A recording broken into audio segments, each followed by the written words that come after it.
Hello student, welcome to my channel. आज हम लोग पढ़ेंगे जीव द्रव्य के बारे में। चलिए शुरू करते हैं। I have a time. ठीक है, देखिए जीव द्रव्य को जीवन में जीवन का आधार माना जाता है। क्या माना जाता है? जीवन का आधार माना जाता है। जीव द्रव्य की खोज पुरकेंजे ने की थी। किसने की थी? पुरकेंजे ने। किसने इसकी खोज की थी बाबू? खोज किसने की थी? पुरकेंजे ने की थी। कहिया की थी? सन 1839 में। थोड़ा इस पे नमी है, इवैपोरेशन हो रहा है, वाष्पीकरण हो रहा है, जिसकी वजह से मार्केट चल नहीं रहा है। ठीक है, पुरकेंजे ने। तो जीव द्रव्य की खोज पुरकेंजे ने की थी सन 1839 में। ठीक है, जीव द्रव्य होता क्या है? ये कोशिका का आधार माना जाता है। कोशिका मतलब जीवन और जीवन मतलब कोशिका। तो कोशिका का आधार किसे माना जाता है? जीव द्रव्य को माना जाता है। ये दो प्रकार के होते हैं जिससे पूरी कोशिकाएं चलती हैं, अपना काम करती हैं, अपने अपने कमरे में बैठ के अपना अपना काम करती हैं। किसके वजह से? जीव द्रव्य की वजह से। किसके वजह से? जीव द्रव्य की वजह से। जीव द्रव्य कितने प्रकार के होते हैं? दो प्रकार के। मगर देखिए, जीव द्रव्य का एक सिद्धांत है, वो किसने बताया था? किसने बताया था जीव द्रव्य का सिद्धांत? ऑक्सले। किसने? ऑक्सले। जो भी हो, ऑक्सले। ठीक है, जीव द्रव्य का सिद्धांत किसने बताया था? ऑक्सले। हमको जो बताएंगे सर जी, सिद्धांत क्या होता है? सिद्धांत तो बहुत बेहतर नहीं है। सिद्धांत मतलब कि करता क्या है, इसमें काम क्या होता है, इसमें होता क्या है, इसके अंदर पाया क्या जाता है, ये सब चीज को पढ़ना, जानना, दुनिया को बताना, इसको सिद्धांत कहा जाता है। ठीक है, जीव द्रव्य के अंदर जो नीला चीज दिख रहा है ना, हरा है, जेलियाकार का, पानी की तरह। इस कोशिका में जो पानी की तरह भरा है उसी को कहते हैं जीव द्रव्य। क्या कहते हैं? जीव द्रव्य। ये दो तरह का होता है। ये अलग अलग चीजों से मिलकर बना होता है। तो जीव द्रव्य में पानी जो वाटर आपका होता है वो 75 से 80% होता है। O2 होता है 10.5% और N2 जो होता है आपका वो 10%। उसके बाद हाइड्रोजन होता है आपका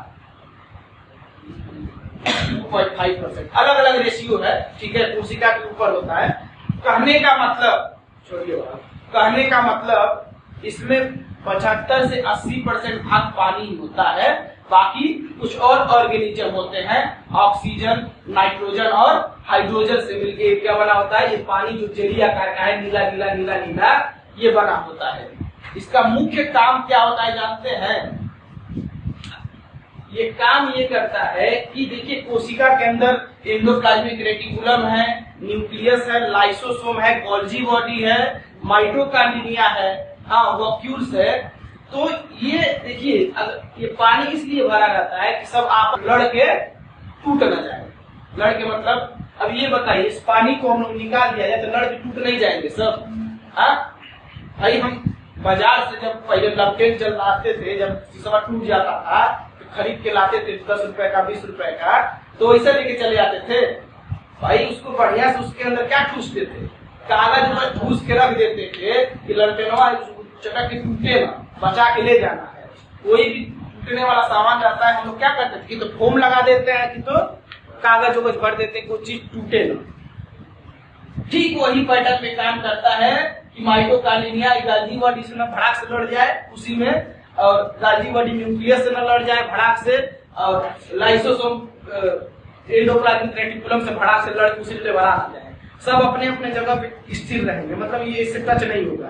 तो ये जो जीव द्रव्य है यही काम करता है कि एक दूसरे को नष्ट होने से बचाता है। इसीलिए इसे जीवन का आधार कहते हैं। वैज्ञानिक लोग तो यहाँ तक कहने लगे कि गॉड पार्टिकल क्या है? गॉड पार्टिकल ईश्वर का अंश है। ईश्वर का अंश खोजने के लिए सन 2012 में जर्मनी में कई 100 करोड़ और कई लाख करोड़ रुपया लगा के एक प्रोजेक्ट बनाया गया। जर्मनी में एक जगह है, वहां पे खुदाई करके सुरंग के अंदर मशीन फिट किया गया, पूरा एकदम पृथ्वी के कोर तक। पृथ्वी के कोर के अंदर से सैंपल लेना चाहते थे और ये सुलझाना चाहते थे हमारा ब्रह्मांड बना किससे। वो लेना क्या चाहते थे? जीव द्रव्य लेना चाहते थे। और उस जीव द्रव्य को वो लोग, क्योंकि अब पृथ्वी कोई जीव नहीं है, तो भाई प्लेनेट है, ग्रह है, तो काफी चीजों से मिलकर बना है। तो उसके अंदर में मैग्मा उग्मा भरा होता है, जला हुआ लावा। पृथ्वी को खाने के जितना अंदर जाएंगे ना उतना भयानक आपको आंच और गर्मी लगेगा, और पृथ्वी से जितना ऊपर जाएंगे उतना ठंडा हो जाएंगे। ये वायुमंडल का नियम होता है, इसी आधार पर काम करता है। पृथ्वी के न्यूक्लियस में चले जाएंगे ना, उसमें आज भी 15,000 डिग्री सेल्सियस का तापमान है, जो किसी भी चट्टान को पल भर में पानी बनाने में सक्षम है। पल भर में पानी बना तो उसको उड़ा दे, भाप में कन्वर्ट कर दे, इतना सक्षम है पृथ्वी का कोर जो अभी है। ठीक है, तो वो हम लोग भौतिक विज्ञान नहीं पढ़ रहे हैं, जियोग्राफी नहीं पढ़ रहे हैं। तो जीव द्रव्य को अंग्रेजी में क्या कहते हैं? प्रोटोप्लाज्म। इसकी खोज किसने की थी? पुरकेंजे ने। कहिया की थी? 1839 में। इसका सिद्धांत किसने बताया था? हॉक्सले ने बताया था। जीव द्रव्य में सबसे ज्यादा क्या पाया जाता है? पानी। उसके अलावा 3 चीजें और पाया जाता है, हाइड्रोजन, नाइट्रोजन और ऑक्सीजन। हाइड्रोजन, नाइट्रोजन और ऑक्सीजन। ठीक है, अब देखिए समझ में आ गया ना इसकी क्या उपयोगिता है? जीव द्रव्य की उपयोगिता क्या है? ये बाकी चीजों को सेफ रखता है, सब अपना अपना काम टाइम से कर पाए अपने अपने कक्षा में बैठ के। ठीक है, इसीलिए इसको बहुत ही मेन बताया गया विज्ञान की भाषा में, बायोलॉजी की भाषा में। ठीक है, अब देखिए इसमें होता क्या है, पहले के लिए इसको समझ सकते हैं आप। कैसे समझेंगे जीव द्रव्य को? अचार बनाते हैं ना आप लोग, हाँ? अचार को सूखे छोड़ देते हैं, उसमें तेल भर के रखते हैं ना, क्यों गीला रहे, हाँ, सूख न जाए। ठीक इसी पैटर्न में काम करता है हमारा क्या? जीव द्रव्य इसी पैटर्न में काम करता है कि ये सूख न जाए। वैज्ञानिकों में बहस छिड़ गई। पुरकेंजे नामक वैज्ञानिकों ने और हॉक्सले नामक वैज्ञानिकों ने मिलकर कहा गया कि इस जीव द्रव्य के अंदर जितने भी कोशिकांग हैं, ध्यान से सुनिए, इस जीव द्रव्य के अंदर जितने भी कोशिकांग है, इसमें सबसे सर्वशक्तिशाली पूछ रहे हैं कि इस कोशिका के अंदर सबसे ताकतवर चीज क्या है? जीव द्रव्य है। क्या है? जीव द्रव्य है। उन्होंने साबित करने के लिए अब क्या किया? अब कहा कि जीव द्रव्य है तो इन सब चीजों में सबसे ताकतवर कौन है? एंडोप्लाज्मिक रेटिकुलम में, गोल्जी बॉडी में, माइटोकॉन्ड्रिया में, वोक्यूल्स में और बाकी सब चीजें न्यूक्लियस में, इसमें सबसे ताकतवर कौन होगा? लाइसोसोम। अब कोई और अपना थ्योरी दीजिए। कोशिकांग में सबसे जबरदस्त अपने आप को बचाए रखने के लिए सक्षम कोशिकांग कौन सा होगा?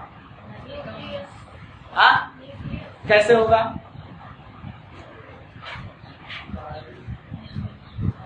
कोई और? लाइसोसोम। ठीक है, क्योंकि फाड़ देता है सबको, पचा देता है, क्योंकि पाचक रस फेंकता है, छिड़क के। ठीक है, मगर ऐसा नहीं है। ठीक है, जीव द्रव्य 2 तरह के होते हैं, एक होता है साइटोप्लाज्मा, एक होता है न्यूक्लियोप्लाज्मा। साइटो मतलब अरे भाई पता नहीं है। साइटो मतलब कोशिका, प्लाज्मा मतलब द्रव्य, प्लाज्मा मतलब द्रव्य, तो कोशिका द्रव्य। साइटोप्लाज्मा मतलब कोशिका। देखिए नामों में छुपा है। कोशिका 2 तरह के होते हैं, एक होता है साइटोप्लाज्मा और एक होता है न्यूक्लियोप्लाज्मा। एक होता है साइटोप्लाज्मा। ठीक है, साइटो का मतलब होता है कोशिका और न्यूक्लियस का मतलब होता है केंद्र। न्यूक्लियस का मतलब क्या होता है? केंद्र। और साइटो का मतलब होता है कोशिका।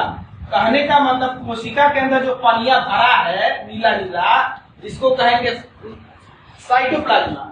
और न्यूक्लियस के अंदर जो है पानी भरा है इसके अंदर, ये इसको कहेंगे न्यूक्लियोप्लाज्मा। बहुत कठिन है। हाँ, गोबरी का लड़का, काय की गोबरी का लड़का, उनके पिता का नाम है गोबरी, तो कठिन है। ए गोबरी का लड़का इधर आओ, कठिन नहीं है भाई, नाम से जाना जा रहा है। साइटो मतलब कोशिका, प्लाज्मा मतलब द्रव। तो कोशिका द्रव हम किसको कहेंगे? साइटोप्लाज्मा को। न्यूक्लियोप्लाज्मा केंद्रिका द्रव। ये क्या हो जाएगा? केंद्रिका द्रव। ये हो जाएगा कोशिका द्रव। किसी को कोई दिक्कत? केंद्रिका द्रव्य, ये कोशिका द्रव्य। केंद्रिका द्रव्य और ये नीला वाला क्या है? कोशिका द्रव्य। जिस प्रकार से अचार में तेल न डालने से वैसे उसको बंद कर देंगे, अचार आपका सूख जाएगा, खाने लायक नहीं रहेगा, टेस्ट नहीं आएगा। ठीक उसी प्रकार से वैज्ञानिकों ने, पुरकेंजे नामक वैज्ञानिकों ने क्या किया? इन लोगों का ग्रुप था। अब वो लोग साबित करना चाह रहे थे कि कोशिका के अंदर जो कोशिकांग है, ध्यान दीजिए, इसमें सबसे ताकतवर कौन है, चलिए साबित करते हैं, थोड़ा जांच करते हैं। सभी वैज्ञानिकों ने कहा कि mitochondria is the boss because he made energy, a lot of energy. ठीक है, तो क्यों एनर्जी बनाता है भाई, ऊर्जा बनाता है। फिर किसी ने कहा no, I am disagreeing with your opinion. I totally disagree. This is according to me, the ribosome is the boss, will be boss because he made protein. क्या बनाता है वो? प्रोटीन बनाता है। सभी लोग, उसके बाद कुछ लोग कहें कि लाइसोसोम मर्डरर, कातिल, मार देगा, जो काम नहीं करेगा उसको तुरंत मुआ टपका देगा, उसको तुरंत टपका देगा, और वो बिगड़ गया तो पूरा कोशिका वहाँ का क्षति हो जाएगा, वहाँ काला पड़ जाएगा। ठीक है, हाँ। अब वैज्ञानिकों का दिमाग टनकने लगा, उन्होंने क्या किया, इस कोशिका के अंदर माइक्रोस्कोप के द्वारा अति सूक्ष्म सिरिंज घुसा दिया। इसमें क्या कर दिया, सिरिंज घुसा दिया, पूरा पनिया सोख लिया, पूरा पनिया सोख लिया। अब इसमें पानी नहीं बचा, इसमें पानी नहीं बचा, जीव द्रव में, कोशिका द्रव में, जीव द्रव, इन दोनों को जीव द्रव कहते हैं। कोशिका द्रव का पनिया खींच लिया, कोशिका द्रव की पनिया खींच लिया, तो तब क्या प्रभाव हुआ जानना है? सब सूख के मर गए, सब सूख के बिना उसके भाई बराबर माइटोकॉन्ड्रिया खत्म हो गया, गोल्जी बॉडी खत्म हो गया, न्यूक्लियस खत्म हो गया, लाइसोसोम खत्म हो गया, गोल्जी बॉडी खत्म हो गया, वोक्यूल्स खत्म हो गया। बिना मतलब वो अपने पानी के वो लोग जीवित नहीं रहे, एक दूसरे से टकरा के वो सब क्या हो गए, नष्ट हो गए, एक दूसरे से टकरा के क्या हो गया, सब नष्ट हो गए। तो इसमें सर्वशक्तिमान कौन बना बाबू, दिमाग लगाइए सीधे, बचा कौन, बचा कौन, दिमाग लगाओ। जब सब नष्ट हो गया तो इसमें बचा कौन, न्यूक्लियस। एक मुद्दे पे आइए, जल्दी बताइए, टाइम नहीं, वीडियो लॉन्ग हो रहा है। न्यूक्लियस क्यों है,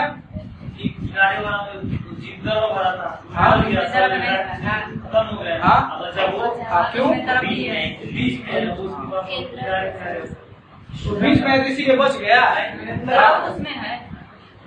उसमें क्या सिरका भरा है, उसमें जीव द्रव है,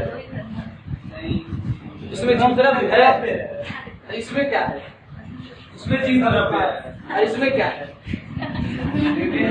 बाबू, ये दोनों को जीव द्रव्य कहते हैं। कोई एक जीव द्रव्य नहीं होता है, जीव द्रव्य हमके noun is the naming word, the kind of noun, 5 noun होता है। तो सबको हम नाउन कह सकते हैं, कॉमन नाउन, एडजेक्टिव नाउन, उस पर मत जाइए, सबको हम क्या कहेंगे, नाउन कहेंगे। तो ये दोनों जो दोनों द्रव्य हैं, इन दोनों द्रव्य को क्या कहते हैं, जीव द्रव्य। इन दोनों द्रव्य को क्या कहते हैं, जीव द्रव्य। तो बचा कौन, जब मर गया सब, न्यूक्लियस बचा। अब सुन लो का है बचा, क्योंकि इसके पास अपना जीव द्रव्य था, उसके बाद उसका रेडीमेड उसके बाद खरीद के दिए थे, उसका अपना जीव द्रव्य था, उस जीव द्रव्य को कहते हैं न्यूक्लियोप्लाज्मा। मतलब न्यूक्लियस के अंदर क्या था, न्यूक्लियोप्लाज्मा था। क्या था, न्यूक्लियोप्लाज्मा। इसीलिए वो अपने आप को सर्वाइव रख पाया, जीवित रख पाया, इसीलिए अपने आप को क्या रख पाया, वो जीवित रख पाया। बाकी यहाँ पर सब सूख के खत्म हो गए, मगर ये गीला था, क्योंकि इसके शरीर में, उसका शरीर हाइड्रेट था। हाइड्रेट किससे था, न्यूक्लियोप्लाज्मा की वजह से। उसके शरीर में पहले से ही रस भरे थे, इसीलिए वो जीवित रहा। बाकी सब मर गए, तो सर्वशक्तिमान किस कौन सा हुआ, न्यूक्लियस हो गया। ठीक है, तो वैज्ञानिकों ने अब कहा कि ये तो बहुत खतरनाक चीज है कि पनिया भरा रहेगा तब सब जीवित रहेंगे, अपना कार्य करेंगे, और न्यूक्लियस भी अपना कार्य करेगा अगर उसके अंदर उसका न्यूक्लियर प्लाज्मा भरा रहा। तो वैज्ञानिकों ने इन सबको कहा कि इसको अलग के नाम नहीं देंगे, इसका एक नाम रखते हैं जीव द्रव्य, प्रोटोप्लाज्मा। इसका एक नाम रखते हैं प्रोटोप्लाज्मा, प्रोटोप्लाज्मा, प्रोटोप्लाज्मा, प्रोटोप्लाज्मा, जीव द्रव्य। कितने होते हैं, 2 होते हैं। खोजा किसने था, पुरकिंजे ने। सिद्धांत किसने बताया, हक्सले ने। ठीक है, कोशिका द्रव किसको कहेंगे, साइटोप्लाज्मा को ही कोशिका द्रव कहेंगे। सबसे ज्यादा उसमें क्या होता है, पानी होता है, बाकी सब हाइड्रोजन, नाइट्रोजन और ऑक्सीजन होता है। ठीक वही होता है न्यूक्लियस के भी अंदर, वही चीजें होती हैं। समझ में, तो इस तरह से आपका जीव द्रव्य खत्म हो गया।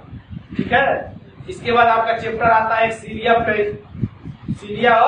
फ्लैजिला, वो फर्स्ट ईयर वालों के लिए, हाई स्कूल वालों को नहीं बताएंगे।